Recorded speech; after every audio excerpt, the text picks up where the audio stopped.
안녕하세요. 오늘은 신약 18강 누가복음 21장, 22장 하겠습니다. 두 장이지만 분량이 굉장히 길고요. 절도 70 몇 절까지 있습니다. 21장 1절, 2절입니다.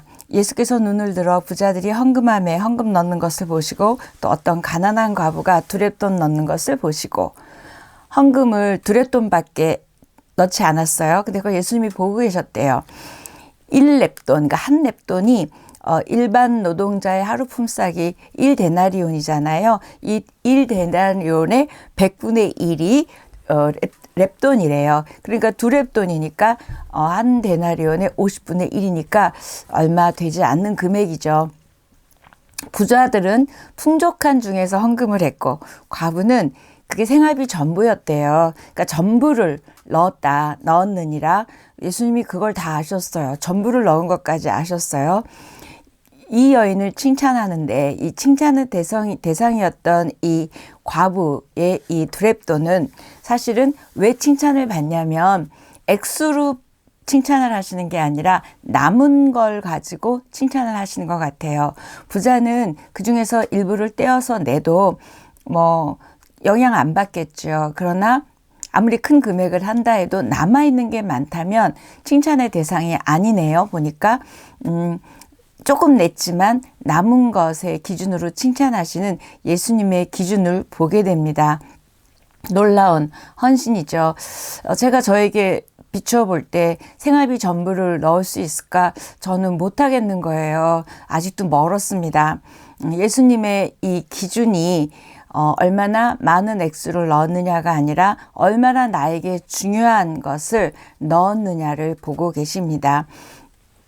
10절 이후에 예루살렘 성전의 멸망과 종말에 일어날 일에 대해서 예수님의 재림의 징조들에 대해서 보여주십니다. 마태, 마가에도 있었죠. 동일하게 그런 부분들이 이어지는데 이 징조가 천재지변, 국가의 전쟁, 또 큰 지진, 기근, 전염병, 창궐 이런 내용들이 쭉 있습니다.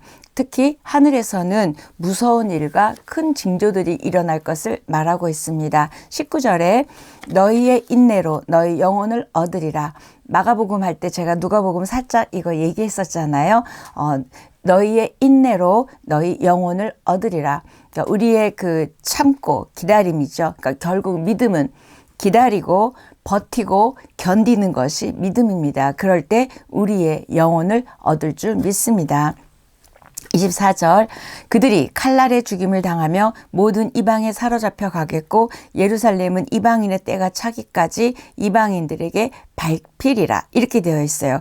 요 24절은 누가복음에만 있는 말씀입니다. 한번 24절 체크해 놓으시면 좋겠어요.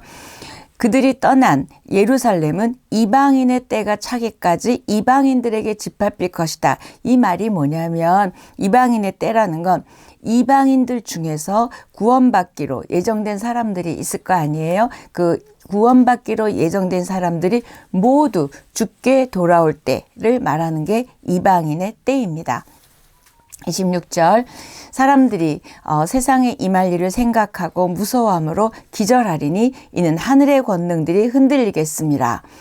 26절 마태, 마가에 이것도 나오지 않습니다.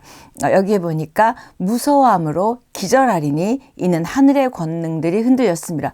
일어나는 일들이 너무 두렵고 무서워서 사람들이 기절했대요.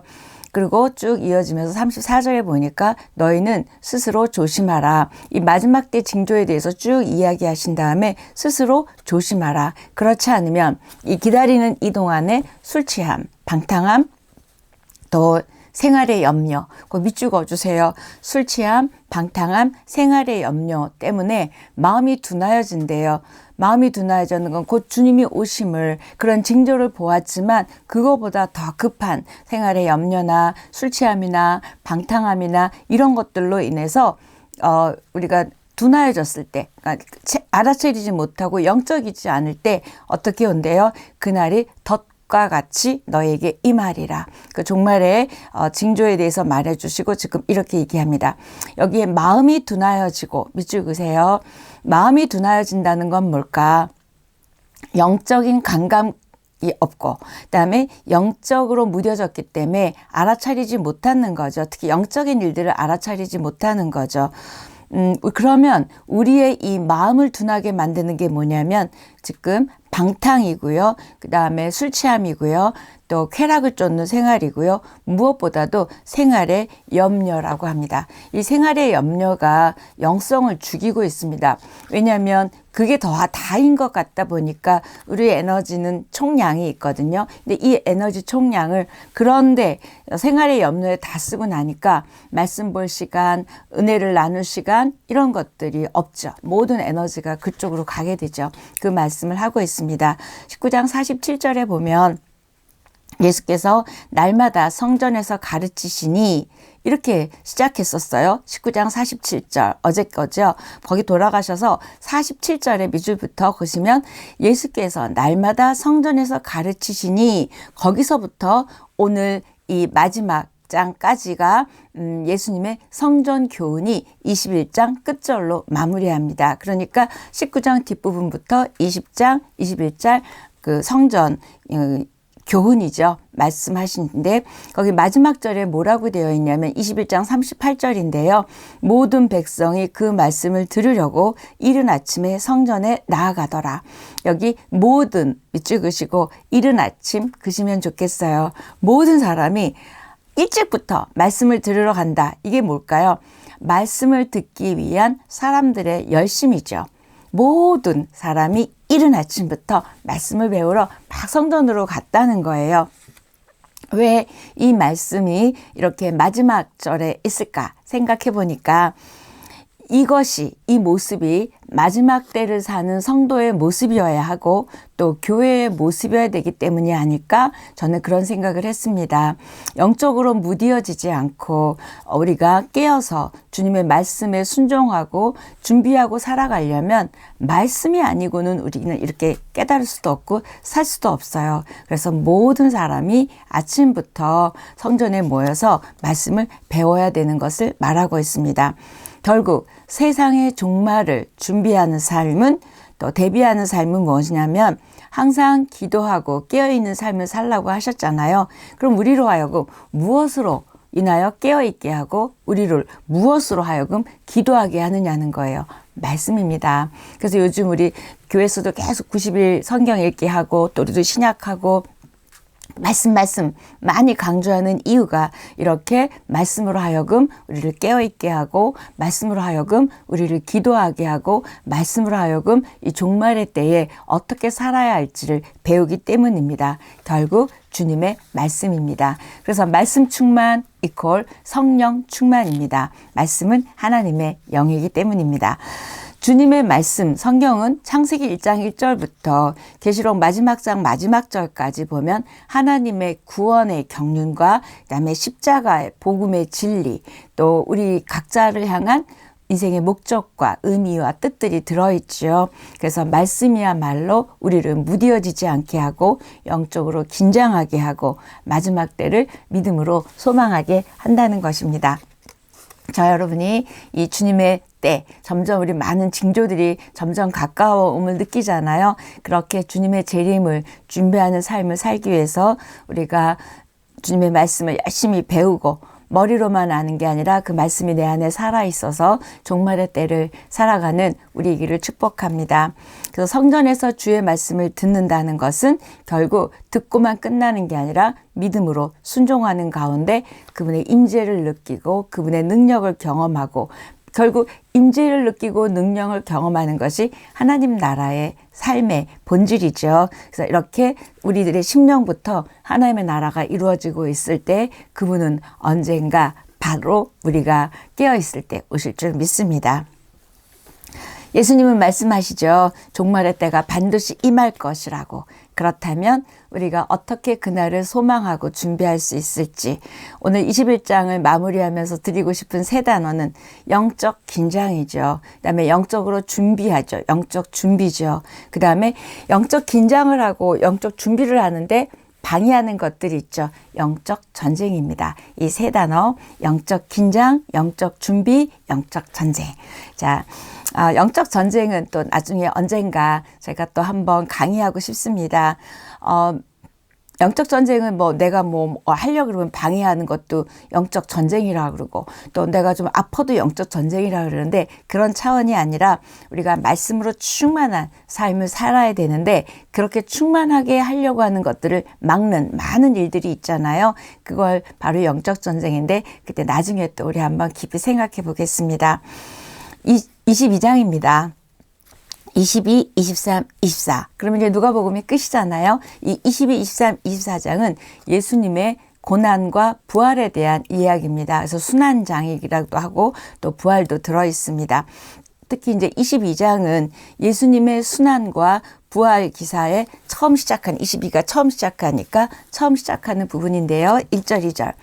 유월절이라 하는 무교절이 다가오매 대제사장들과 서기관들이 예수를 무슨 방도로 죽일까 궁리하니 이는 그들이 백성을 두려워함이더라. 무교절은 이스라엘 백성이 애굽에서 나와서 우리 출애굽할 때 구원받은 사건을 기념하는 절기인 건 우리 구약 갈 때 다 했습니다. 유대인의 달력으로 유대인의 월력이라 그러죠.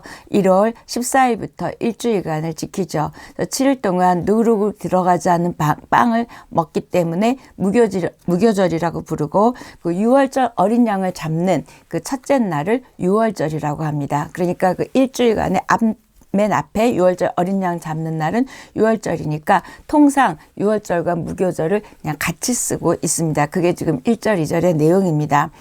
대제사장과 서기관들이 백성을 두려워했다는 걸 기록하고 있어요. 누가가. 왜 그 백성을 두려워했냐면 백성들은 지금 예수님의 말씀을 잘 듣고 또 놀라고 또 예수님이 베풀어 주시는 기적을 보고 따르는 사람들이 많아졌어요. 그러니까 예수님을 좋아하게 되고 믿게 된 사람들이 많아졌죠. 그런데 이 사람들은 지금 예수님을 공개적으로 잡아 죽이려고 하잖아요. 그러니까 따르는 사람들이 볼 때는 공격할 수도 있기 때문에 지금 그 백성들을 두려워했다. 그래서 은밀하게 죽이려고 하고 있습니다. 유다에게 사단이 들어갔고 예수님을 넘겨주기로 한 또 유다 이야기가 이어져서 나옵니다. 마태는 마태가 셀이었잖아요. 그러다 보니까 은 30을 받고 팔았다고 그 기록이 있는데 마가와 누가는 30, 돈 금액은 나오지 않습니다. 참 그 특징인 것 같아요.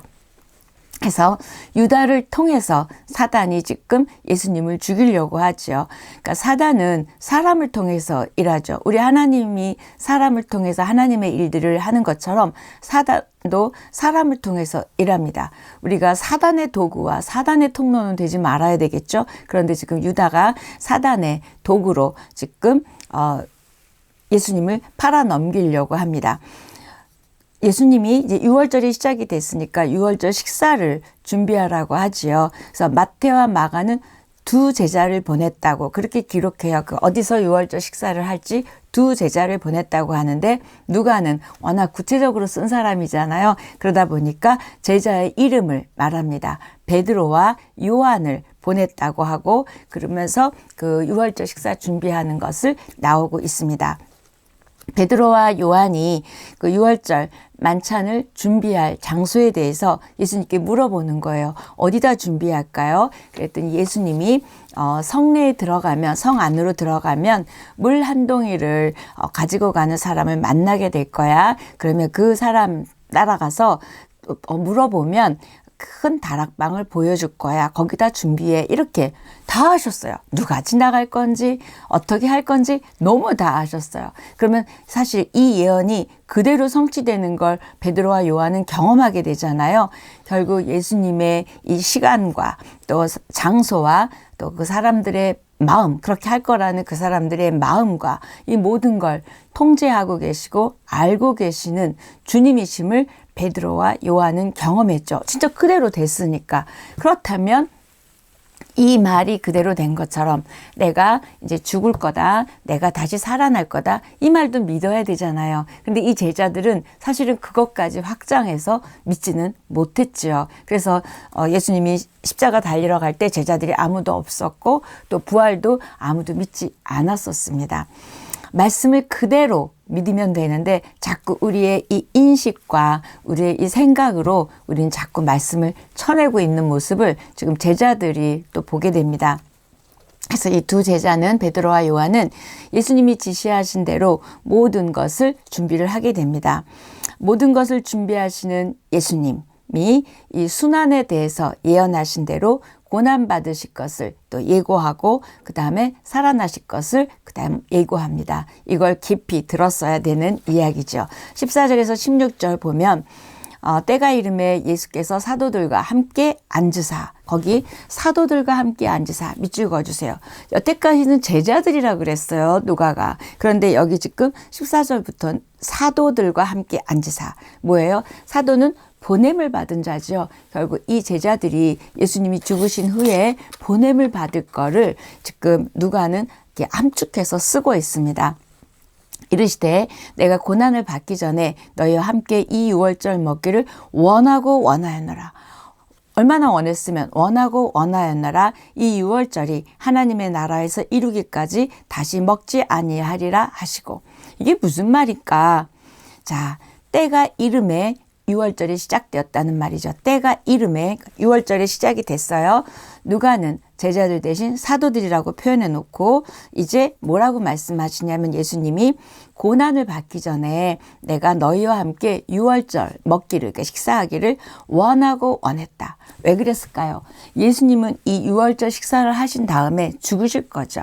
결국 내가 죽어서 이 많은 영혼들을 살리고 싶다라는 거를 지금 내가 너희와 먹기를 원하고 원했다. 죽기를 원하고 원했다는 거예요.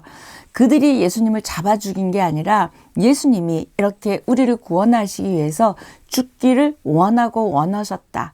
식사를, 그 표현을 그렇게 하고 계시죠.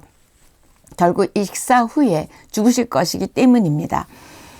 또 본인이 이 유월절 어린 양을 잡은 것처럼 내가 이 유월절 어린 양으로 예수님이 죽으시잖아요. 그걸 전부 내포하고 있습니다. 감동적인 거죠. 저는 이게 참 굉장히 감동적이더라고요. 우리의 구원을 이루어 주시기 위해서 죽기를 원하고 원하셨다는 거예요.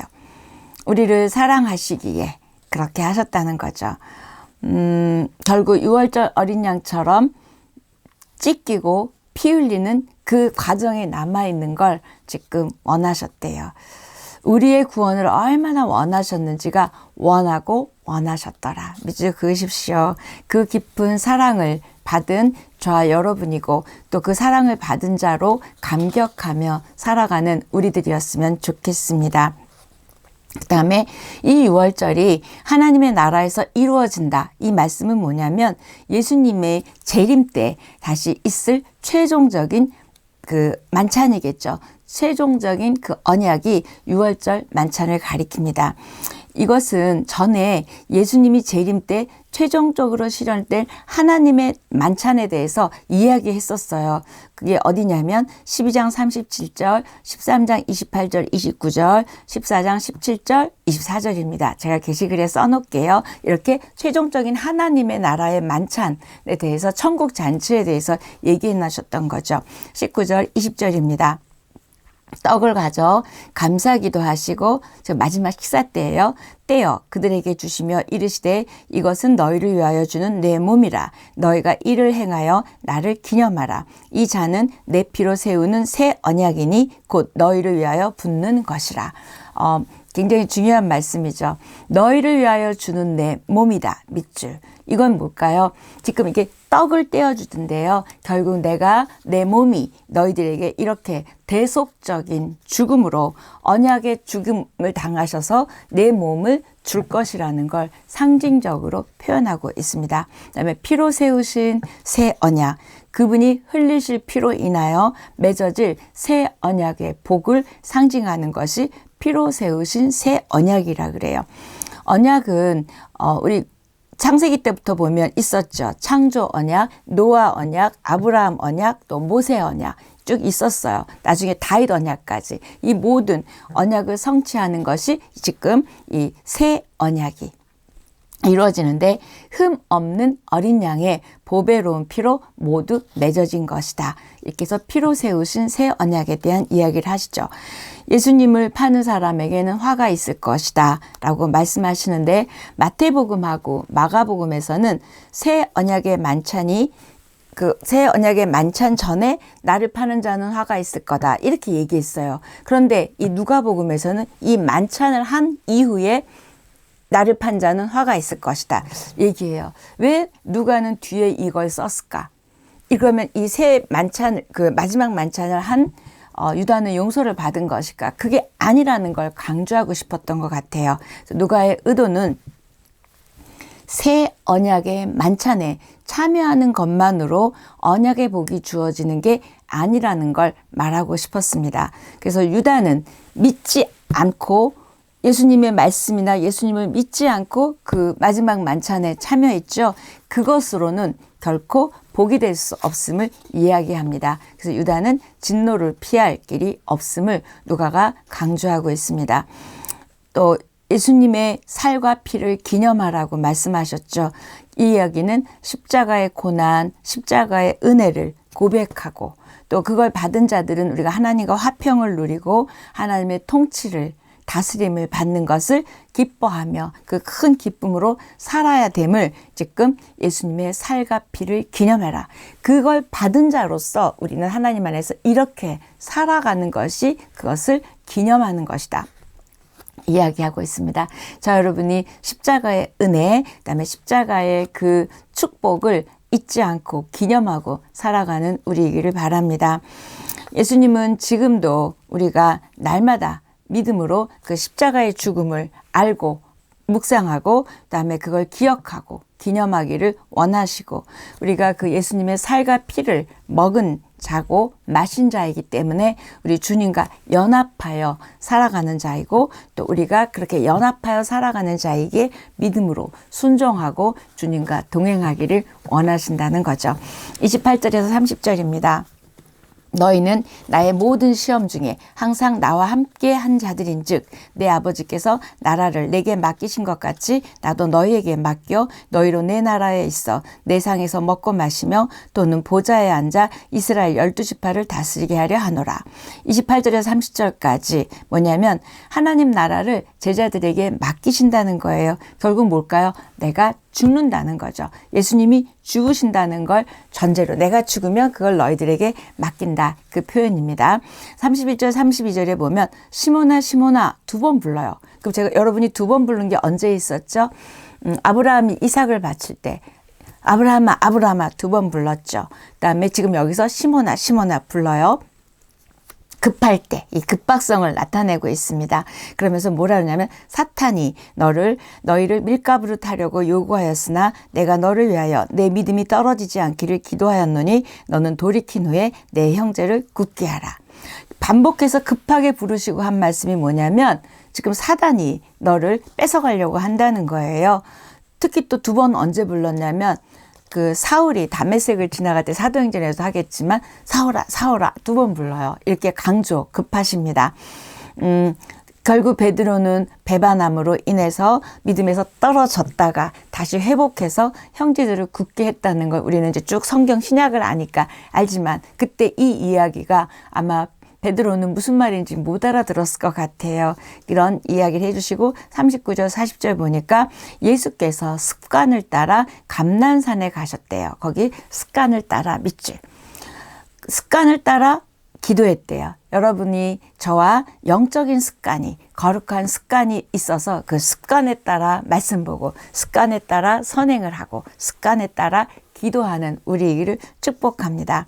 이 습관이 굉장히 중요하죠. 그래서 지금 이 습관을 따라 35절에 37절 보면 그들에게 이르시되 내가 너희를 전대와 배낭과 신발도 없이 보내었을 때 부족한 것이 있더냐 이르되 없었나이다. 옛날에는 전도하러 나갈 때 그들을 파송할 때 이런 거 아무것도 갖고 가지 말라 그랬어요. 그런데 지금 뭐라 그러시냐면 이제 전대에 있는 자는 가질 것이요 배낭도 그리하고 검없는 자는 겉옷을 팔아 살지어다. 내가 너희에게 말하노니 기록된 바 그는 불법자의 동료로 역임을 받았다 한 말이 내게 이루어져야 하리니 내게 관한 일이 이루어져 감이니라. 이게 무슨 말이냐면 내가 이제 죽을 거예요. 그럼 내가 죽을 건데 너희들이 이렇게 저 뿔뿔이 흩어질 거야. 근데 이 뿔뿔이 흩어지면 예수님 앞에서 이들이 이제 싸워야 되는 걸 말하는 거죠. 그래서 아무것도 가지고 가지 말랬다가 또 지금은 또 이렇게 가지고 가 이랬다 저랬다 하시는 예수님이 아니라 이제는 너희가 방어할 준비를 해야 된다는 걸 말씀하고 있습니다. 그래서 돈주머니, 가방, 전대는 돈주머니잖아요. 돈주머니, 그다음에 배낭은 가방, 그다음에 검, 없으면 옷이라도 팔아서 준비하라는 거예요. 이 말씀은 예수님이 체포되실 때 제자들이 뿔뿔이 흩어질 걸 벌써 아셨어요. 그리고 흩어졌을 때 너희들이 이제 잡힐 거고 잡히게 되면 모진 고문과 조롱을 받다가 십자가에 달리신 예수 그리스도와 너가 한패였구나. 그러면서 그들을 공격할 거 아니에요. 그래서 이렇게 예수님이 계시지 않는 죽은 이후에 계시지 않는 상황에 대해서 그 사단이 일시적으로 이긴 것 같아 보이고 너희가 일시적으로 어려움을 당하는 것 같을 때에도 너희가 이때 이렇게 대비하는 이런 말씀들을 하고 있습니다. 검을 사라는 이 말씀은 이사야가 예언한 53장, 이사야 53장 12절 말씀에 그 있었던 말씀을 이루어주고 있습니다. 그래서 제자들이 검을 가지고 있으면 예수님이 불법자의 무리로 똑같이 취급받는다는 거예요. 근데 그 말씀이 이사야서에 있었던 거예요. 그래서 너희가 검을 갖고 있어? 그러면 내 제자들이 검 갖고 있었으니까 나도 불법자였다는 걸 그 말씀을 이루어지게 하기 위해서 이렇게 하고 있습니다. 우리는 예수님이 부활하셔서 하늘에 오르시고 만유의 주로 다스리고 계신 은혜의 시대에 지금 살고 있습니다. 얼마나 다행인지요. 그래서 우리는 지금 말씀도 충만하고 성령도 충만한 시대에 있지요. 승리는 우리 것이에요. 맞습니다. 그런데 이때 어둠의 영이라든지 사단의 영이 이 싸우고 있고 싸워야 함을 지금 이야기하고 있습니다. 예수님께서 습관을 따라 감난산에 가셔서 기도하라고 얘기하셨고 본인도 기도하셨는데 제자들 42절 보니까 제자들 기도하지 않았어요. 그랬더니 42절에 이렇게 얘기하십니다. 예수님의 기도예요. 이르시되 아버지여 만일 아버지의 뜻이거든 이 잔을 내게서 옮기시옵소서. 그러나 내 원대로 마시옵고 아버지의 원대로 되기를 원하나이다. 예수님이 하나님을 아버지라고 부르셨어요. 그리고 이 기도의 핵심은 내 뜻이 아니라 하나님의 뜻을 이루어 달라고 기도하고 있습니다. 그리고 천사가 예수님의 기도를 도왔다는 내용도 나오고 있죠. 예수님을 잡으러 온 대제사장들과 성전의 경비대장, 장로들에게 강도를 잡는 것 같이 그 사람들이 검, 그다음에 몽치를 가지고 나왔대요. 자, 53절 내가 날마다 너희와 함께 성전에 있을 때에 내게 손을 대지 아니하였도다. 그러나 이제는 너희 때요 어둠의 권세보다 하시도라. 자, 이때 어둠의 권세로다 하시도다. 어둠의 권세 밑줄 보세요. 예수님이 성전에서 백성을 가르치실 때 사람들이 그때 잡을 수 있었잖아요. 근데 그때는 안 됐어요. 못 건드렸습니다. 그런데 이제는 손을 댈 수 있을 때가 됐다. 이건 뭐예요? 어둠의 권세가 이제 임할 때가 됐다는 거예요. 그분이 죽을 때가 됐고 그 다음에 그건 마치 사단을 이기는 것 같아 보이는 때가 왔다는 거죠. 예수님을 체포하는 일에 앞장선 그 사람들이 어둠의 권세 아래 있는 자들이라는 걸 증명하고 있습니다. 그래서 어둠의 권세 아래 있다. 밑줄 딱 꺼주세요. 그들이 사단의 권세 아래서 지금 이런 행동을 하고 있습니다. 그러니까 예수님이 잡히는 것 같고 어둠의 권세가 이기는 것 같아 보이죠? 아닙니다. 예수님이 아버지의 뜻을 따라 하나님의 뜻을 따라 자신을 사단에게 내어준 거예요. 그들이 지금 이겨서 잡아간 게 아니라 예수님이 자기를 내어준 거예요. 그때는 니네가 나를 못 잡았지 지금은 내가 나를 내어준다라는 그 의미입니다. 그래서 어둠의 때를 예수님이 정하시고 자신을 십자가에 내어주시기 위해 끌려가시는 예수님의 크심이요. 이게 지금 그 말입니다. 예수님은 결코 약한 자로서 사단이 이겨서 예수님을 잡고 십자가에 달리고 죽게 한 것이 아니라는 걸 지금 말씀하고 있습니다. 저와 여러분 같은 우리 같은 죄인을 구원하시기 위해서 스스로 잡히시고 매달리시고 죽으신 거였어요. 자, 54절에서 62절 쭉 보면 베드로에 대해서 나오는데 멀찍이 따라가는 베드로, 그다음에 예수님을 부인하는 베드로, 또 회개하고 통곡하는 베드로. 이 베드로의 아주 변화무쌍한 모습이 나오죠. 베드로의 이 모습에서 저와 바로 여러분의 모습입니다. 우리도 멀찍이 따라가지 않나요? 말씀을 또는 뭔가를 우리는 그냥 적당하게 따라간다면 베드로의 이 모습입니다. 왜 베드로가 이랬냐면 사람을 두려워했고 세상을 두려워했기 때문이죠. 우리도 그럴 수 있습니다. 결국 타협하고 적당히 따라가는 게 멀찍이 따라가는 거고요. 그다음에 예수님을 부인한 베드로에서 저 여러분도 어려운 상황이 닥치고 또 내가 엄청난 손실을 믿음 때문에 보게 된다면 우리는 아마 또 이렇게 베드로처럼 부인하지 않을까 걱정되는 우리들입니다. 또 세 번째는 지금 회개했어요. 그 다음에 통곡했죠. 이것도 은혜죠. 말씀이 생각이 났기 때문에 회개하고 통곡했습니다. 우리도 주님을 따라가면서 믿음 생활하면서 이렇게 또 우리도 잘못할 때가 있고 넘어질 수 있습니다. 그러나 우리를 은혜로 덮어주시고 또 우리를 말씀이 생각나게 해서 우리도 베드로처럼 이렇게 회개하고 회복되는 은혜가 있었으면 좋겠습니다. 그래서 믿음으로 뚜벅뚜벅 걸어가 승리하는 저 여러분 됐으면 좋겠습니다. 이제 63절 이후부터 22장 끝에까지는 무슨 얘기가 시작이 됐냐면 예수님의 재판이 시작되기 전에 예수님이 조롱당한 이야기가 나옵니다. 69절에 이제부터는 인자가 하나님의 권능의 우편에 앉아 있으리라 하시니 믿으세요.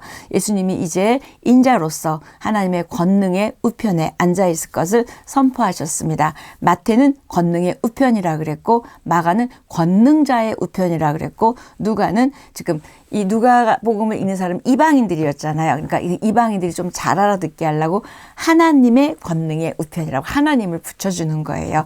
그 다음에 70에서 71절 쭉 보면 공회원들이 추가 질문을 하게 됩니다. 그래서 이 추가 질문을 하고 예수님이 답변하시는 건 누가복음에만 나옵니다. 예수님은 하나님의 아들이셨음을 끝으로 이야기하고 22장은 막을 내립니다. 여러분 사랑합니다.